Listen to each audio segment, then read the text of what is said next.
Hello guys, welcome to DK Uncovered, and today I'm here with a special guest. I said special guest. I'm here with Ralph. And Ralph, I've known Ralph for quite some time. No, when I say sometimes, I don't mean by years, but a few months ago. And the first time I heard him talking about interesting topics like energy, and that's what we'll be talking about today. And just he's into philosophy and right philosophy. Well, yeah, science. a little bit. Both of them, they're both just pretty much similar, but yeah, no, it's a weird one, but yeah. Oh, I'll say science. That's your favorite one. Yeah. All right, so then I decided to do one or two things with him before this, and I was like, let me get Ralph on here and explain what energy is. So I hope you guys enjoy this video, and let's go, guys. Okay, so yeah.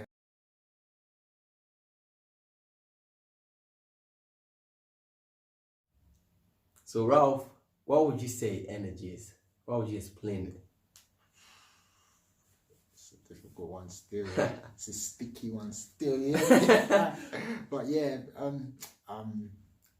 I'd say, because I agree with the scientific method. So I would personally say that energy is based on the first law of thermodynamics, is that it can neither be created nor destroyed. So it can only transform from one form to another. So what I basically mean by that is that see how we consume food, right? And that food that we're consuming is energy, right? Visualize a little bit. Okay, that food that we're consuming is energy, right? And that in that food that we're taking in and whatnot, we're going to use it to replenish our cells and whatnot and everything. But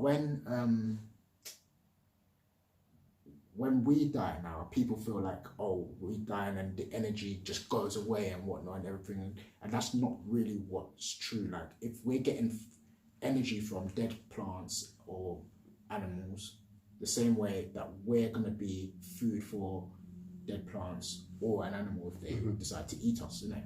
So for me, energy is everlasting. It can never be created or destroyed. It can be in one form, in another form. Understand? So what people confuse it with this soul thing and whatnot. So I think that's where, but yeah, that's my understanding of energy anyway. I don't want to go into long-winded, but yeah, that's my understanding. People are like, what? Anyway, so would you say, I'm going to link it with philosophy.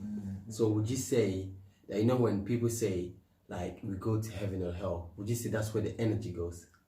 The energy that we say doesn't get destroyed. Well, it could. In terms of heaven and hell, that's like more of a what happens when we die type of thing. For me personally, I don't know what happens when you die type of thing. Like, you never actually, no one ever knows anyway. No one's ever been. Well, people argue Jesus and other people have been brought back to life and whatnot, but for me personally, I don't know what happens when you, die. Yeah. So when they talk about heaven and hell, it could literally be your experience on life.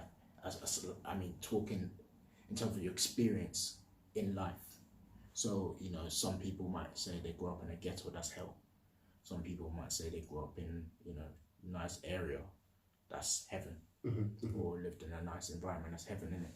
So, or it could be in KFC and that's heaven. You see what I'm saying? It's true. So, I said, oh, okay. Yeah. It's interesting he said that, because I was watching some guy, right? Some rich guy, listening to him about money. And some guy asked him, why is it that you're always talking about money? Like, don't you think about when we die, where we're going, think about it? And he was saying that we are eternal, right? We're eternal. So right now, we are here, we have to enjoy.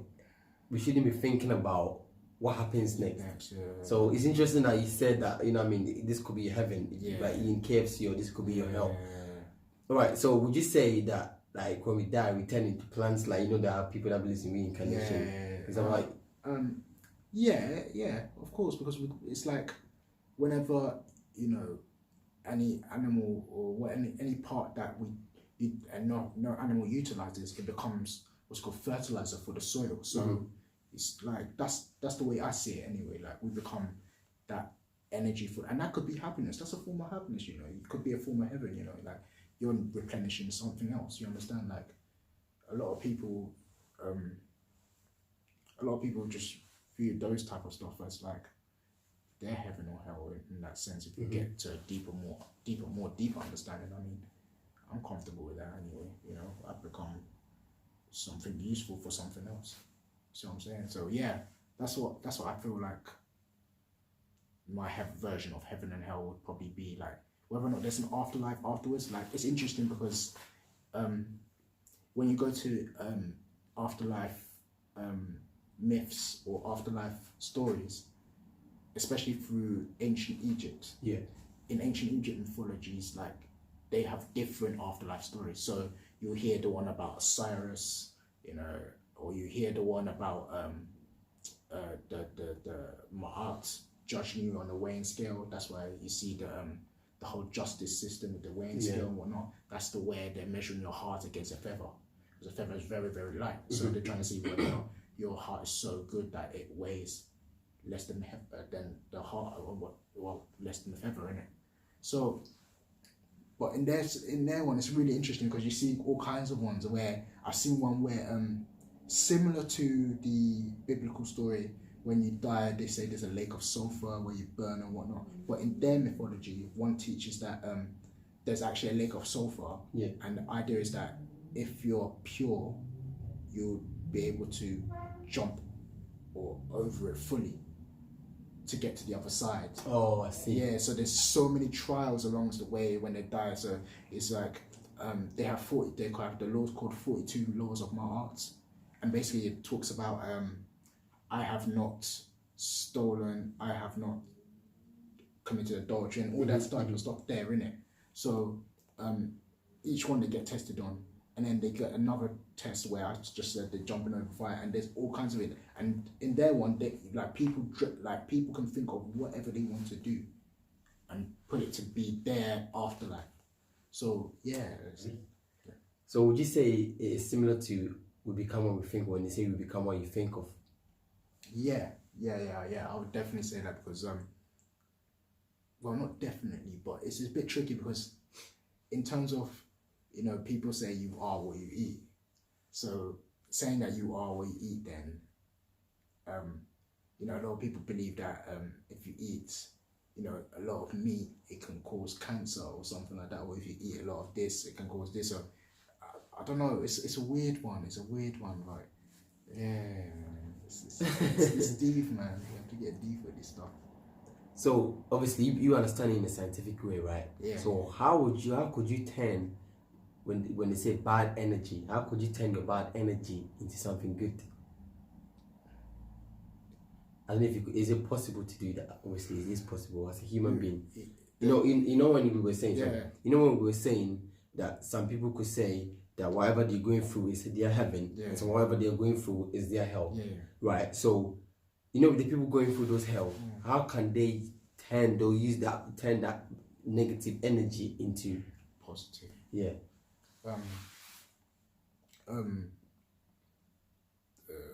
It's weird, but like I don't want to be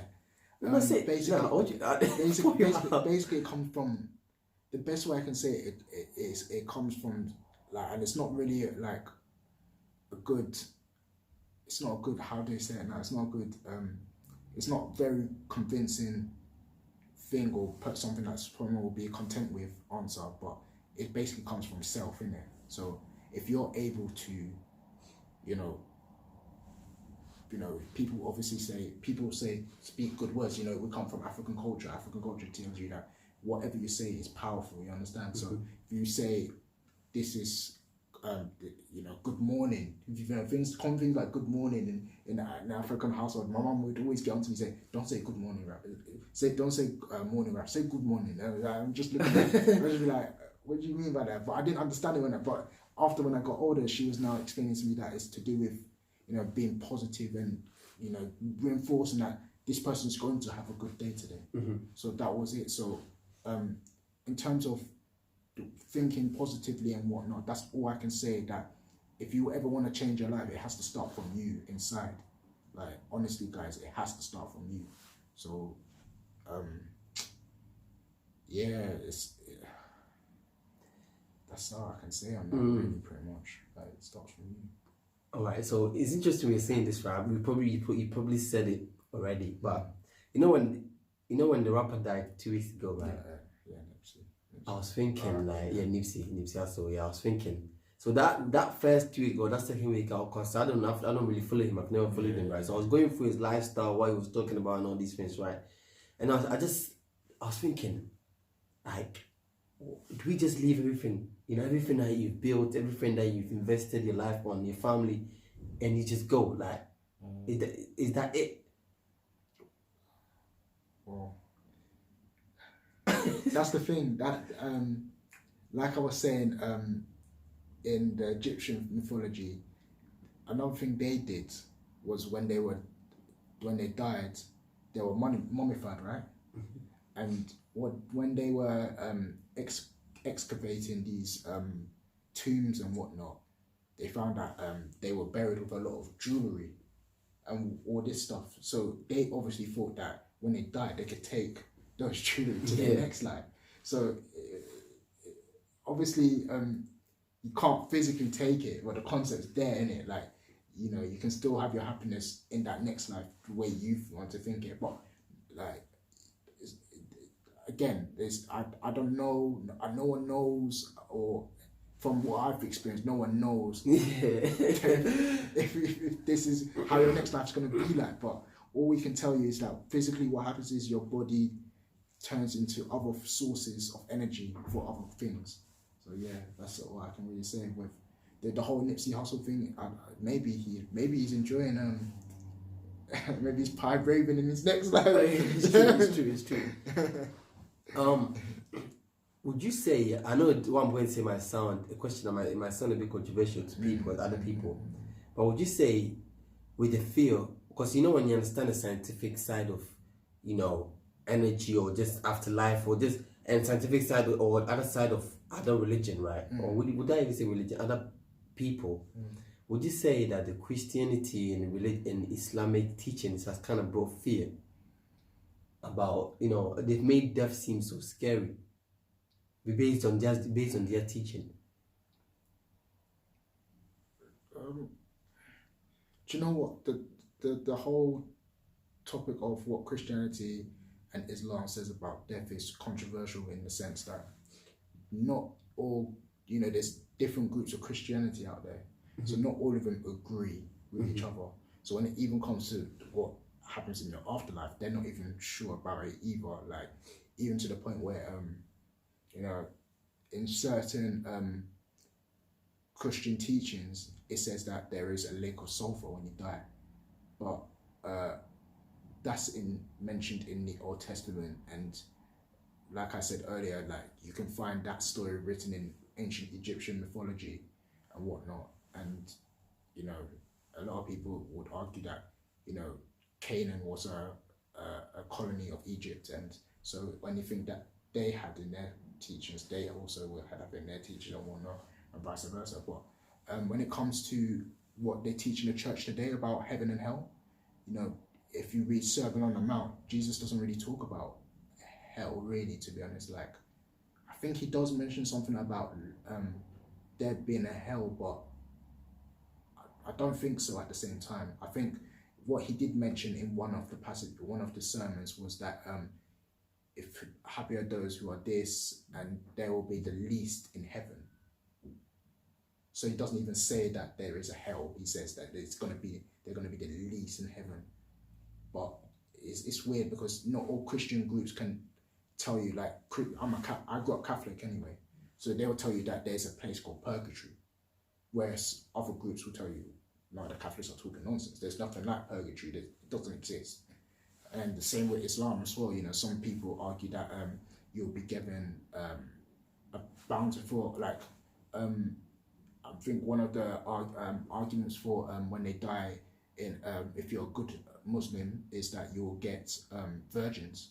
Yeah. This is not just for like, a lot of people get it misconstrued and think it's just for men, innit? Yeah. But it's actually for women too.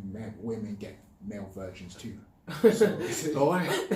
But why is it that it specifically says virgins don't lie? Because sex appeals. Is it not done in the metaphor or way or something? Because Well, metaphor, maybe. To be honest, it's like you were saying earlier, alluding to earlier, that it forces people to behave well. You understand? Oh yeah, I remember that. Yeah. So people got an incentive now. A lot of people, a lot of people don't know this, but you can actually be a gay Muslim, but you just don't act upon the actual thing in it. But when you die, Allah will, if you're a gay Muslim, Allah will give you those gay partners, those gay virgins. Is it? It actually says that. Yeah, of course, yeah. So why is it that I'm not going to ask you this question because why is that? Yeah. People are killing each other with this like, but because it's the fact that when they talk about gay Muslims, it's more to do if they carry out the act. So if you can be a Muslim and be gay, but don't carry out the act, don't act upon the sin, because you're saying the sin is them actually doing it. So what's the point of being gay then if you don't carry if you don't act upon it? Well, you can be attracted to men in it, but you don't act upon the action. You understand? You can be attracted. It's like people say that a lot of people make the argument that a rapist, sees a woman, she likes her, and then that's what they go and do. The argument there is that as long as you don't act upon it, like go around out there and actually physically do something, like that's a different thing, isn't it? Mm-hmm. Well, I did not know that, Yeah, well, you hear it amongst some Muslims. Some Muslims know it, some people don't. Like these are mostly amongst certain scholars that teach it and whatnot. That as long as you're a Muslim and you don't act upon it, and I mean, as long as you're Muslim, you're gay, but you don't act upon it, you'll be fine. Yeah, but that's a real teaching there. Yeah. Wow. Yeah. I didn't have to I'm even shocked because you speak to other Muslims and they just dismiss it. Because that's the thing. There's so many, like, a lot of people think that Islam is just one way of thinking. The same way when you brought up the Christianity thing, you said it was like it's Christianity. No, there's different groups and they all disagree with each other. There was some what I would call, they cool Christians, I'll chill with them. I can rock with them, I might not agree fully with what they're saying, but they're cool to chill with. You understand? Mm-hmm. Same way with Muslims or whatnot. You have amongst Muslims, you don't have just the Shia and the Sunni that you always hear. You have Sufi, Quranist. Amongst the Sunnis, you usually have 4 schools of thought. You have Hanafi, Maliki, Shafi, Hanabi or something like that. I can't remember the last one, but yeah, they're different schools of thought and they all disagree, and some of them are really logical with their thing. Like they can even get along with certain people, and some people, unfortunately, you see the negative. So, can I ask you a question, right? What do you believe in? What do I believe in? What do you believe in? See, with me, it's gonna be controversial again because I try not to do beliefs. I really try to figure out what I can know and try to remove as much belief as I can from my life, innit? So I try not to if I found something that I believe in, I'd definitely question it. Like that's how I operate, and that's probably been from my life experiences, starting off from what I watched and whatever on the net, and I've been like, oh, this is, why does this person say that this is true, and what is his reading for it being true? You understand? Like I'm always trying to question myself and make sure I come to something that I can know. Maybe knowing is not always 100%, because knowledge is a form of belief. Mm-hmm. If you understand what I'm saying? Yeah. Well, in the sense that this belief that we're talking about of knowledge or whatever, this knowledge that we have, it can be reproduced and tested and reproduced again. You understand? It can be done over and over again with the same result. but obviously we're trying to say that, what's it called, it's not 100%, because the fact is that it could do the test one time and it could not go the way you thought it would be. But at least, you know, that's the concept of trying to have fewer beliefs and more knowledge. Yeah. So that's interesting, man. That's interesting. Because that's something that people ask me that as well, right? And I'm thinking, actually, what do I believe in? You know what I mean? Then they'll be like, you don't believe in. I wouldn't label myself as an atheist, because I'm not. You know what I mean? And I wouldn't label myself as any part of it, to be part of any religious groups. But I just feel like, okay, maybe there might be a higher power there, and maybe who knows, that higher power could be love, I guess. You know what I mean? It could be kindness or all this kind of stuff. So, well, they say God is love. all right. You see, yeah.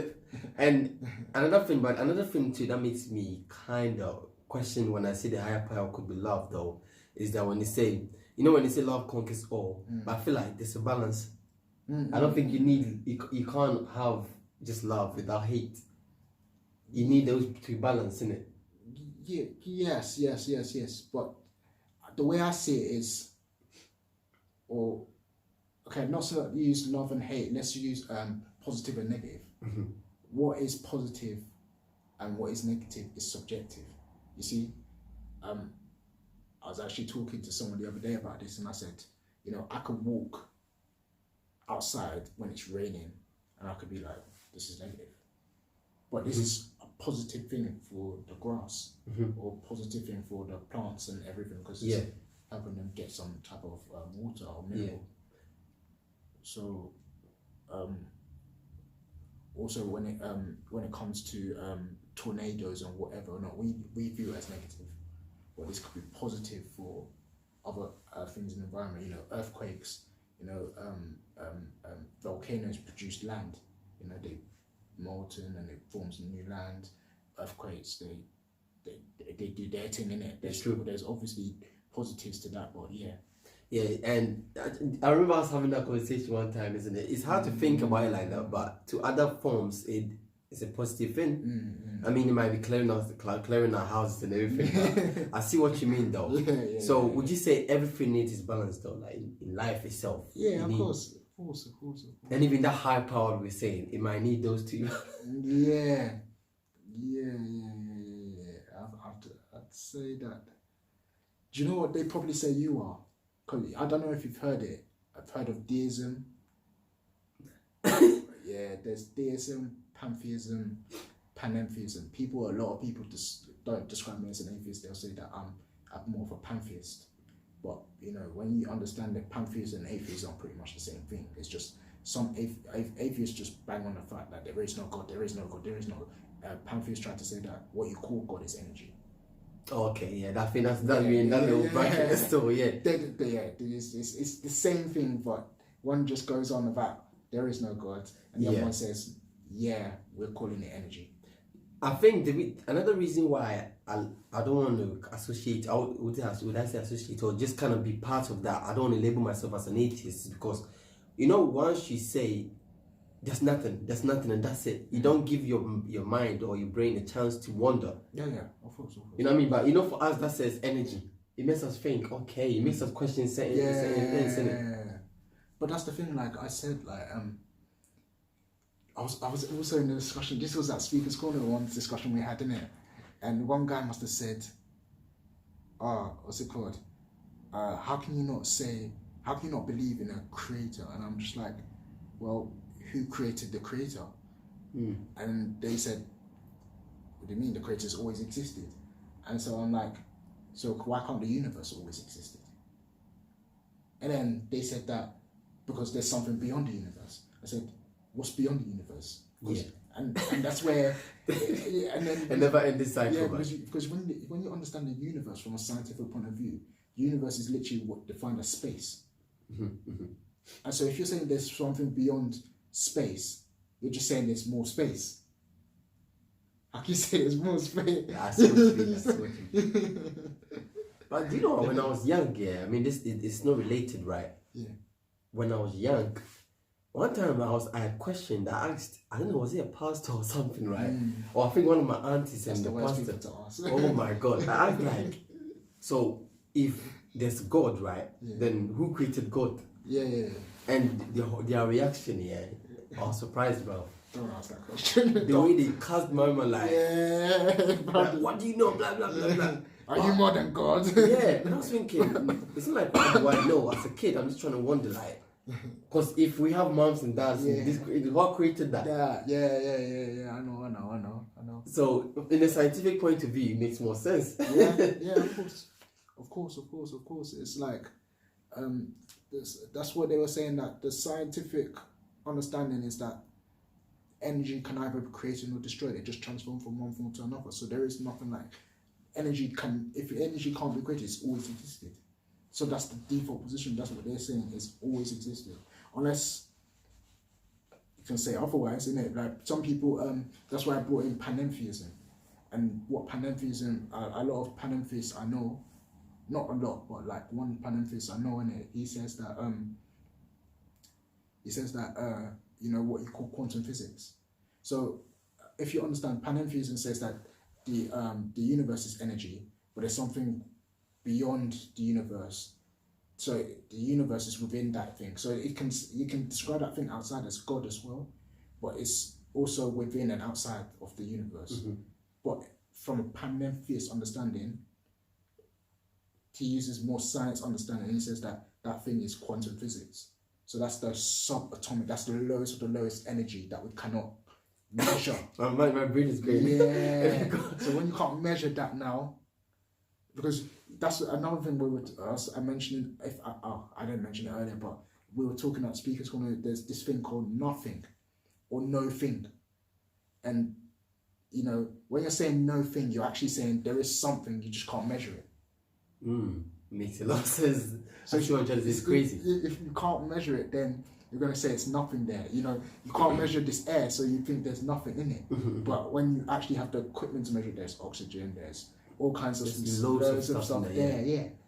But it's really deep, bro. Like when they said that, when he said to me, it's when we're talking about outside this universe, we're talking about things like quantum physics. That's when that blew my mind. I was like, okay. So I understand, okay, that's what you're getting at now. And then there's things beyond that now, and it's crazy, bro. But you know what? I hate to say this, but we need to end this right. If you guys would like us to, you know, have a part 2, we'll do that. But I'm trying to keep my videos to be short. But I'll have Ralph on the next video, right? So I hope you guys enjoyed this, and thank you, Ralph, man. Thank you for coming. And I hope you guys got something out of this. Don't forget to like and subscribe as well. Yeah, definitely, bro. Definitely like and subscribe. Because you'll be seeing his face. You'll be seeing his face a lot. There's a lot of things that we've been talking about in the past few weeks, man. So thank you guys, and thanks for coming. Well, I keep saying thank you. Don't forget to like and subscribe as well, and add anything in the comment section. Take care. Take care, guys.